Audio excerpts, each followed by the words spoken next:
as mentioned at the start of this, he also is involved. He also messaged me about 50 times to get my attention about this video. So he got my attention. He messaged me and tagged me multiple times. So I gave him attention. So the thing is, it is punching down if... I agree usually, but the problem is he literally asked me for this multiple times. He begged me to react. So I'm reacting. On the 4th of July 2024, Anthony Gramuglia posted this tweet. Update. As more info comes forward, this is starting to sound like a nothing burger. A person being involved in skeevy relationships is different than assault, and even the podcast shows audio of all parties admitting it was consensual. As a standalone screenshot, this doesn't really tell us much. No names are mentioned, no @s or hashtags are used, and despite mentioning the podcast, he does not name it. So this tweet isn't that much to use, on its own. On the 5th of July 2024, a day after Nothing Burger, Gramuglia posts 2 more tweets. As the Neil Gaiman situation continues to unfold, I find it very interesting how a certain group of trans-exclusionary radical feminists keep telling people to believe all women, while ignoring all the points where the supposed victims insist everything was consensual. He follows up with, the podcast really overplayed its hand by showing everything. It disproves its own thesis in the context of the evidence. There is a third tweet under these 2, but that is posted a day later and has some significance of its own, so we'll come back to that then. Here we have names being named. Neil Gaiman, an English author who was accused and still is being accused of sexual assault. This year, his case has gone to court, with yet more victims coming forward to provide evidence. Back in 2024, the website Tortoise Media released 6 podcast episodes discussing the allegations. The first 4 episodes were released on the 3rd of July 2024, a day before the Nothing Burger tweet. So now we have our context, supported by the follow-up tweets a day later, actively naming the accused rapist, and, worryingly, stating that the victims, or the alleged victims I should say, were lying about the assaults. Gramuglia does not use those exact words, I'm going to point that out here for reasons you shall soon see, but stating as fact that the alleged victims of sexual assault said everything was consensual, it's kind of hard to take away any other message than they were lying. And he reinforces his source for this opinion, the Tortoise Media podcasts. So now let's go back to the Nothing Burger tweet and look at it with this new context. Immediately, the Nothing Burger opinion hits hard. A Nothing Burger has no substance, and if rape allegations have no substance, then there was no rape. So, again, Anthony Gramuglia calls alleged rape victims liars. Worse, the skeevy relationship line suggests that it wasn't that nothing happened. It suggests that things did happen, but there was no wrongdoing. The acts perpetrated were fine. On the 6th of July 2024, Anthony Gramuglia posts that third tweet we saw earlier. People have pointed this out, so I will respond. I am not saying the situation isn't messy. Clearly there is an age and power dynamic that should be criticised, but that's a vastly different conversation than one surrounding sexual assault, and to conflate the two helps no one.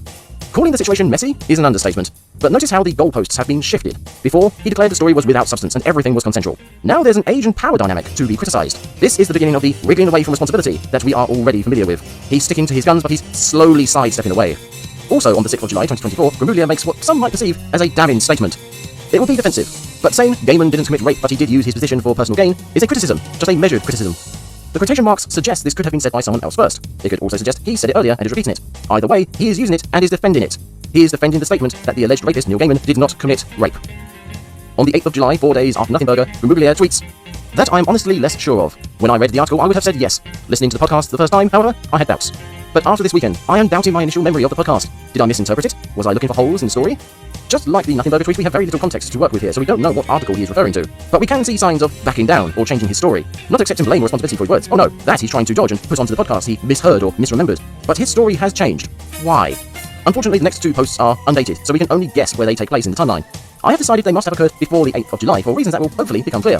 This first pair of tweets shows someone describing the Tortoise Media podcast or podcasts. First of all, she doesn't explain what happened when she went to the police, so we can only assume that for them at the time there was no basis to even start an investigation. Sure, it's not the first time a woman's accusations have been underestimated. Above this tweet, someone has replied with corrections, apparently with their own thread. More shameless lies from a Gaiman fan. The podcast includes a recording of the victim talking to the police. We do not have to assume what happened. If the police don't think you'll succeed in criminal prosecution, that means you weren't raped. Heinous rape apologia. These tweets connected up with Gramuglia's apparently and bad memory tweets and recent events is highly suggestive of where Gramuglia actually got his information from regards the Tortoise Media podcasts and his opinions on the alleged victims. And this suggestion only gets stronger with this next, again undated, set of tweets. What is misconstrued? Do you deny that Gaiman non-consensually sexually penetrated women despite their protests, persisted despite their outward expressions of pain, and was reported to the police by a victim for this? I asked you to tell me specifically what you think is inaccurate. Do you believe it is false that a victim reported him to the police for raping her? Anthony Gramuglia responds, I would like to see the police report before I can talk about that. When people, including myself, tried to correct him afterwards, Gramuglia went out of his way to ignore evidence being presented to him, even to the point of demanding more and more difficult variations of evidence to be presented to him. And here he is doing the exact same thing. He may have listened to some of the podcast, maybe he skipped around a little bit, but there's a strong chance he read the too long didn't listen tweets describing the podcast, not knowing they were inaccurate. Then when someone told him he was wrong, instead of having some self-awareness, he dug his heels in and resisted acknowledging his wrongdoing. This not only shows his massive hypocrisy, i.e. declaring untruths as facts on the weakest of information while resisting telling the truth despite strong evidence to the contrary, but this also shows a pattern of behaviour, one he is willing to apply to any situation, regardless of importance or severity. On the 1st of August 2024, Gramuglia tweets, "There are times difficult topics come up, and you feel bad not being able to offer a sufficient answer for them, but you just lack the energy to respond to more awful news with an answer that makes everyone satisfied. Also, you remember prior instances where you gave an answer without all of the facts, the energy, to make a focused answer. You ended up causing a massive controversy that got you death threats. I mean, that definitely makes you second-guess yourself until you feel tongue-tied." There's a few things to be taken from these tweets. His urge to talk about things, his need to make everyone happy, his confusion over trying to achieve both. But these are small things to take away in comparison to the big thing to take away. Gramuglia is painting himself as the victim and is trying to get sympathy points because people are upset with him for defending an alleged rapist and calling alleged rape victims liars. I think this supports my opinion of Gramuglia as being a bloated, arrogant, unapologetic egotist. This next tweet from the same day brings everything into confusion. Just assume he did it until proven otherwise, it's easier. Oh, that's not the part I have difficulty responding to. I am reasonably sure he did it. Once again, no context, so we have to assume, but that causes problems. Does he mean he thinks Gaiman committed rape? Or is Gramuglia standing by his earlier statements that sex happened but the circumstances were quote-unquote messy? And to point out something I wasn't aware of when first finding these tweets, the first 4 episodes of the Tortoise Media podcasts covering the Neil Gaiman case came out on the 3rd of July, the day before the Nothing Burger tweet. These 2 tweets from Gramuglia on the 1st of August were posted the same day as episode 5 of the podcast. On the 27th of July 2024, episode 6 of the Tortoise Media podcast was released. The next day, on the 28th, Gramuglia tweeted this. "Yeah, this is factually wrong. I have multiple times responded to the more accusations and fully believe those coming forward. I feel like you are making assumptions about me without actually seeing my full situation." He is clearly responding to someone though who, and in what context we don't know, again, but he is now stating he believes the victims, so he's changed his tune completely.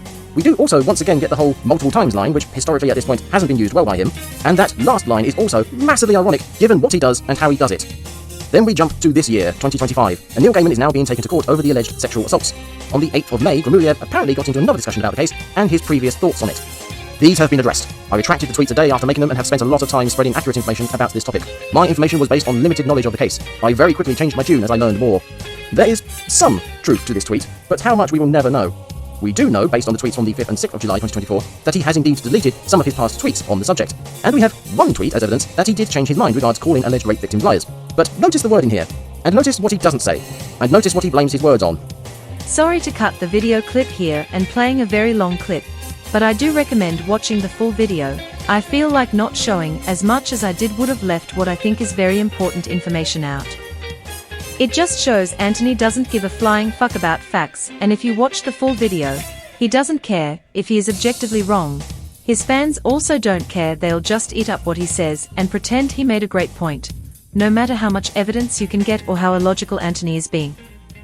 I mean, fuck, look at his crash outs on Blue Sky. He says to send him proof to an impossible level, saying stuff like, "Prove I exactly say that," because that's all he got working for him, because there's a ton of proof to call him a dishonest hack out there. Like Jesus would say, "Oh my God," to how you never really changed from the old days of you defending a rapist, and purposely pushing evidence away only to sneak away, and pretending to be sorry for it. You're lucky your fans have no actual balls to call you out. The fact that they can see you get cornered and just start deep-throating you, just proves that they'll never question you ever. It's pretty sad that you view me more of a threat on your ego than other people, almost like you are hiding your own dirt anyways. Watch the full video.